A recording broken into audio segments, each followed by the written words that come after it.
সুপ্রভাত আর শুভ মহালয়া। আজকে আমরা রয়েছি কালপাতে, আর ঘুম থেকে উঠেই উই আর তো অবাক, সামনে কিন্নার কৈলাস। এই যে সেই কিন্নার শিবলিঙ্গ, এই যে, আর নিচে ভোরে এ ফর অ্যাপেল, কত আপেল হয়ে রয়েছে। একটু পরেই যাব, চুরি করবো আপেল। তাড়াতাড়ি ফ্রেশ ট্রেশ হই, আর এই আপেলের লোভ সহ্য হচ্ছে না। আর এরপরে তো যেতে হবে রোগি ভিলেজ, সুইসাইড পয়েন্ট। ফ্রেশ ট্রেশ হয়ে ব্রেকফাস্ট হয়ে গেল, আর এখন যাব হচ্ছে কালপা সুইসাইড পয়েন্ট আর রোগি ভিলেজে। আর এসে আপেল বাগানে একটুখানি আপেল চুরি করবো, মানে চুরি করবো না, মানে জিজ্ঞাসা করেই একটুখানি আপেল বাগানে ঢুকবো। ঢুকে একটু দেখবো কি কি করা যায় আর কটা আপেল খেতে পারি। জাস্ট ব্রেকফাস্ট করলাম, এবার যাচ্ছি সুইসাইড পয়েন্ট কালপা। পুরো হিমাচল জুড়েই আপেলের বাগান, আর এখন আপেলের মরশুম চলছে। আর যেখানেই যাচ্ছি সেখানে এইরকম আপেল আপেল আর আপেল।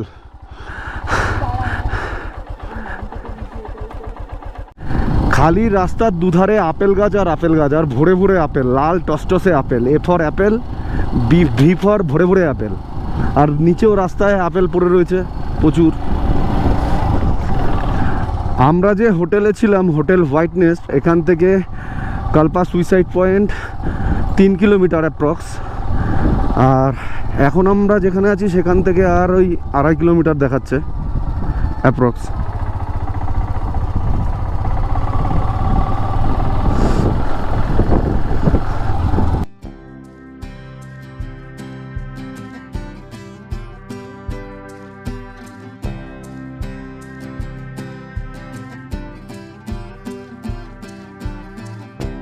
আর সেই ডেঞ্জার রাস্তায় উঠলাম না, এখনো উঠিনি, কিন্তু ভিউ খুব সুন্দর এখান থেকে, ভিউ মারাত্মক ভিউ।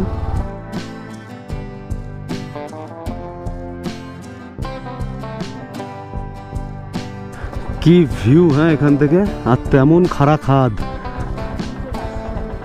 হ্যাঁ চলে গিয়ে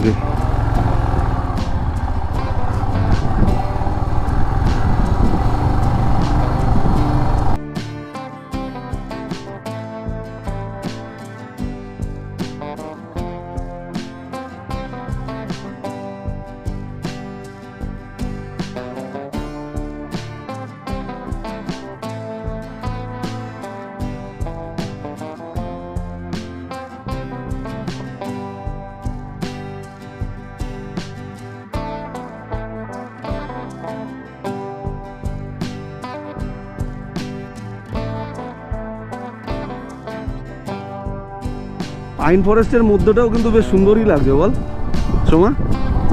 হ্যাঁ একদম ঘন পাইন ফরেস্ট।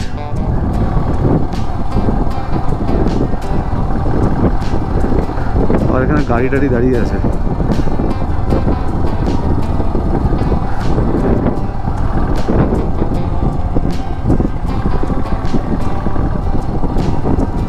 আমরা চলে এসেছি কালপা সুইসাইড পয়েন্টের কাছে, আর 300 মিটার এখান থেকে। এবারই সেই ডেঞ্জারাস রাস্তা শুরু, রেলিং করে দিয়েছে।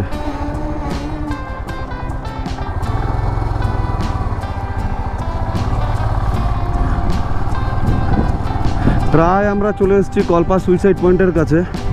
এই যে এখন তো রাস্তায় রেলিং করে দিয়েছে পুরো, এখন আর সেরকম ব্যাপার নেই কিছু। এই যে কালপা সুইসাইড পয়েন্ট।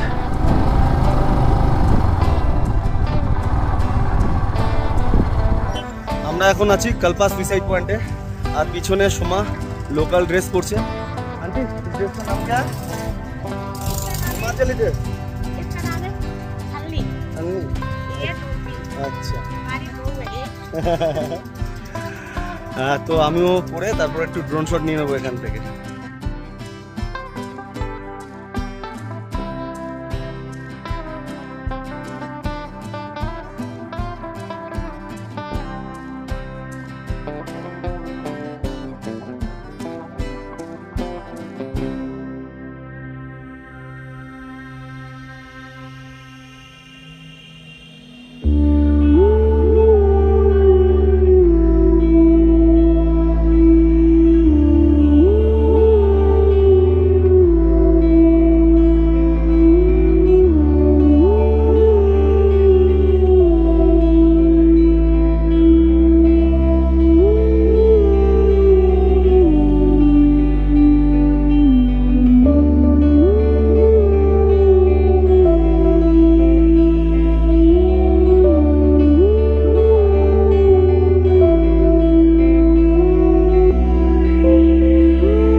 আছি কালপা সুইসাইড পয়েন্টে, যেটা কালপা সিটি থেকে 3 কিলোমিটার দূরে, আর এখান থেকে যাব হচ্ছে রোগি ভিলেজ। কালপা সুইসাইড পয়েন্টে কিছুক্ষণ সময় কাটিয়ে চলা শুরু করলাম রোগি ভিলেজের দিকে। আর রাস্তা যেমন সরু তেমন খাড়া খাদ, আর রাস্তার পাশে রেলিংগুলো শেষ হতেই খাদে পড়ে যাওয়ার ভয় তো একটু করছিল।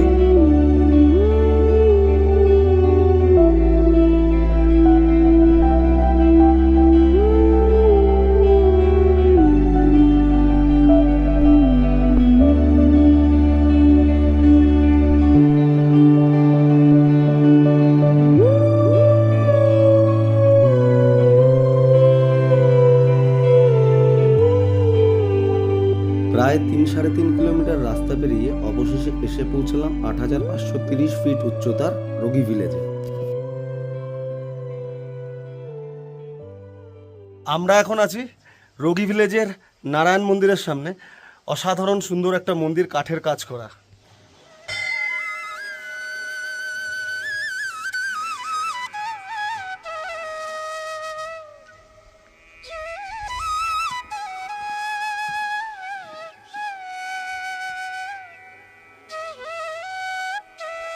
মন্দির ঘোরা হয়ে গেল, এবার আবার হোটেলের দিকে ফিরে যাচ্ছি। এরপরে ইচ্ছে আছে আপেল বাগানে গিয়ে কিছু আপেল পাড়ার। ঘন্টা দেড়েক সময় নিয়ে নারায়ণ মন্দির আর রোগি ভিলেজ ঘুরে আবার বেরিয়ে পড়লাম। আজকের গন্তব্য নাকো। আর বাইক চালাতে চালাতেই উপভোগ করলাম একদম সামনে থাকা কিন্নার কৈলাস পর্বত আর শিবলিঙ্গের অপূর্ব দৃশ্য।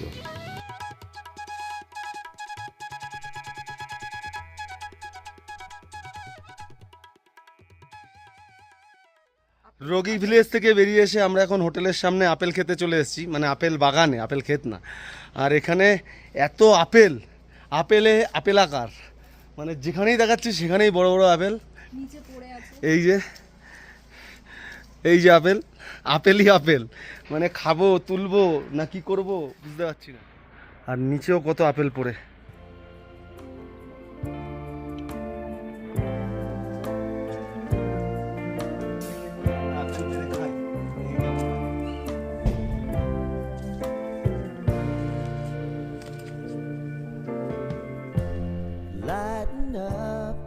নাকো যাওয়ার পথে ঠিক আমাদের হোটেলের সামনে আপেল বাগানে কিছুক্ষণ সময় কাটিয়ে আবার বেরিয়ে পড়লাম। চলা শুরু করলাম পাইন বনের মধ্যে দিয়ে।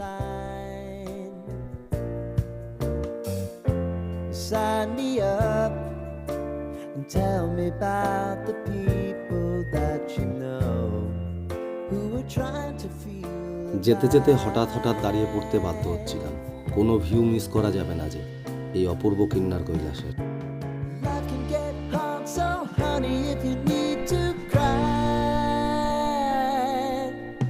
just come share my pillow and rain go away.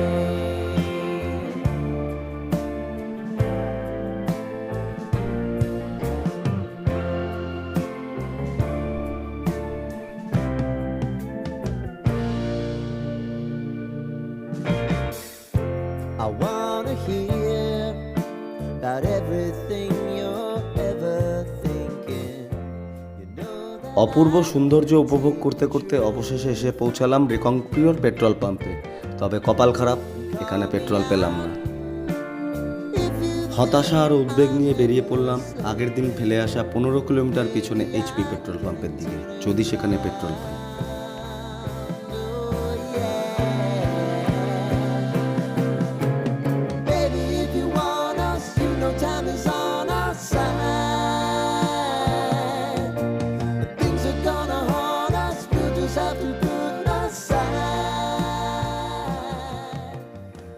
অবশেষে চলে আসলাম পেট্রোল পাম্পে।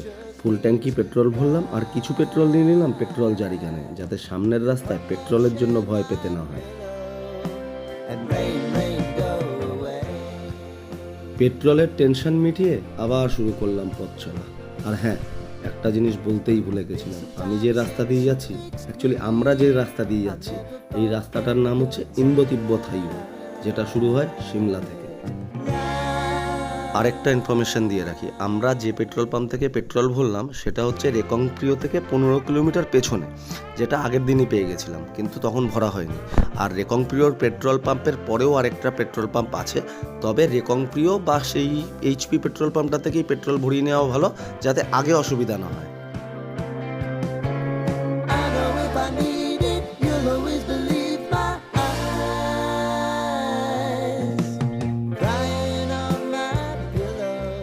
পেট্রোলের ইনফরমেশন অনেক হলো, এবার প্রাকৃতিক সৌন্দর্য উপভোগ করার পালা।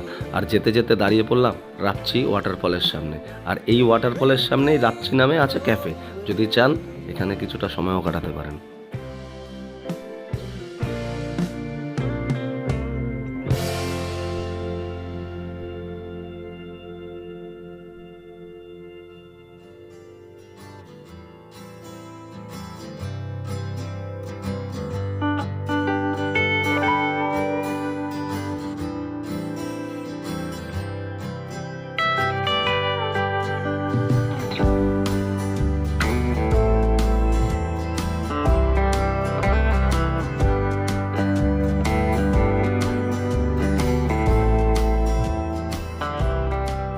পাশ থেকে বয়ে যাচ্ছে সতলুজ রিভার, বাইক ছুটে চলেছে ক্লিফ হ্যাঙ্গার রাস্তা থেকে, আর দুপাশে রং বেরঙের পাহাড়, একটা অসাধারণ পরিবেশ।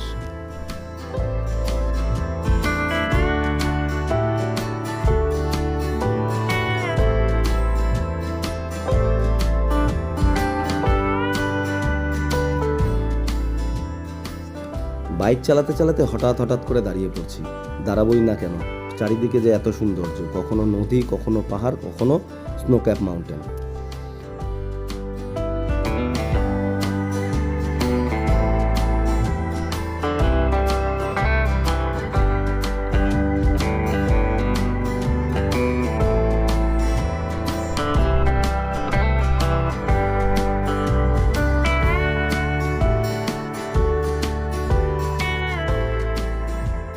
অনেকক্ষণ বাইক চালাতে চালাতে আমাদের খিদাও প্রচণ্ড পেয়েছিল, তাই দাঁড়িয়ে পড়লাম রাস্তার পাশে থাকা নিমা দোলমা ধাবায়। যেতে যেতে আবার খিদা পেয়ে গেল, আবার দাঁড়িয়ে গেলাম, আর নিয়ে নিয়েছি আপাতত থুপ্পা, আর এরপরে মোমো আসছে। এই যে সাটানো শুরু করে দিয়েছে, আর একটু আস্তে খা, আমার জন্য রাখিস। হ্যাঁ, ধাবায় খাওয়া দাওয়া করে বেশ কিছুক্ষণ সময় কাটিয়ে আবার বেরিয়ে পড়লাম। যখন বেরোলাম তখন বাজে সন্ধ্যা 6:30, কিন্তু সন্ধ্যা হলেও রোদ তখনও আছে।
এখন আমরা দাঁড়িয়ে আছি পুলিশ চেকপোস্ট ডুবলিংয়ের সামনে, আর এখান থেকে ভিউটা দেখুন। নিচ থেকে সতলুজ রিভার বয়ে গেছে।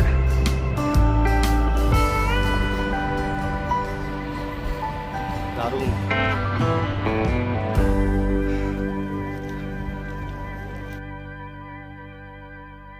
ডুবলিং চেকপোস্টে আমাদের আইডি কার্ড চেক করিয়ে আবার বেরিয়ে পড়লাম, আর পা দিলাম স্পিতিতে। আর যতই এগোচ্ছি সৌন্দর্য যেন আরও বাড়ছে, আর যত এগোতে থাকলাম ক্রমশ যেন সবুজ কমে আসলো।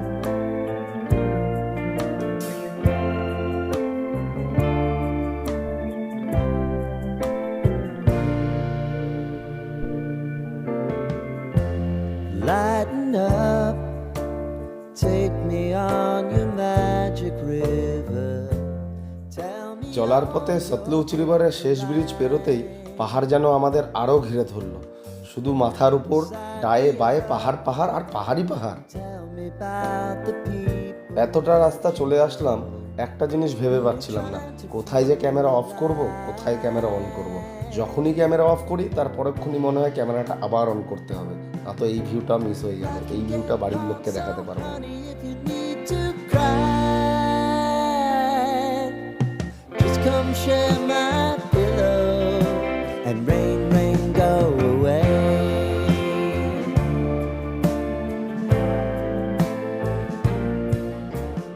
রাস্তা এগোনোর সাথে সাথে তাল মিলিয়ে অস্ত যেতে থাকলো সূর্য, আর বাড়লো পাহাড়ের উচ্চতা, আর পাহাড়ের উচ্চতা যতই বাড়তে থাকলো নামলো পারদ, বাড়লো শীতের দাপট আর দমকা হওয়ার প্রবলতা। About everything you're ever thinking, you know that I can take the truth and call me out if you think I'm ever slipping. Maybe I can. আমরা চলে এসেছি অলমোস্ট, এই যে নিচ থেকে নাকো ভিলেজ দেখা যাচ্ছে, একটু পরেই পৌঁছে যাব। You know time is on our side. নাকো ভিলেজের কাছে আসতেই মেন রোড থেকে উঠে পড়লাম ডান দিকে নাকো ভিলেজের দিকে। এবার হোমস্টে নেওয়ার পালা। অনেকক্ষণ আমরা হোমস্টেতে ঢুকে গেছি। হোমস্টের নাম হচ্ছে নাকো ভ্যালি হোমস্টে, আর এই হচ্ছে আমাদের রুমের অবস্থা। সোমা অলরেডি ডাইনিং রুমে চলে গেছে, আমিও যাই, প্রচণ্ড খিদা পেয়েছে, ডিনারটা করে নিই। এই যে কিচেন, এখন আমাদের ডিনার আসবে, খেয়ে নেবো, প্রচণ্ড খিদে পেয়েছে। খাওয়ায় কি কি দিয়েছে রে? ডাল আছে, দেবা দেখতে তো ভীষণ সুন্দর লাগছে, সালাড আছে, এটা হচ্ছে চিকেন একটা গ্রেভি, হ্যাঁ, তাও এটা হাফ প্লেট নাকি, কিন্তু এটা নাকি আবার বলছে হাফ, এটার দাম 350 টাকা, আর হাফ বল আর রাইস। ডিনার ডান। আমি তো প্রচুর খেয়েছি, প্রচুর, মানে এক কড়াই মাংস পুরোটা আমি খেয়ে নিয়েছি। যাই হোক, দারুণ খাওয়া দাওয়া, আর আজকে তেমন কিছু করার নেই, এবার যাব, যা ডেটা আছে সেগুলো ট্রান্সফার করব, ঘুমিয়ে পড়বো। তো আজকের দিনটা এখানেই শেষ। Good night, take care, tata, bye bye. আর লাইক, শেয়ার আর সাবস্ক্রাইব অবশ্যই করবেন।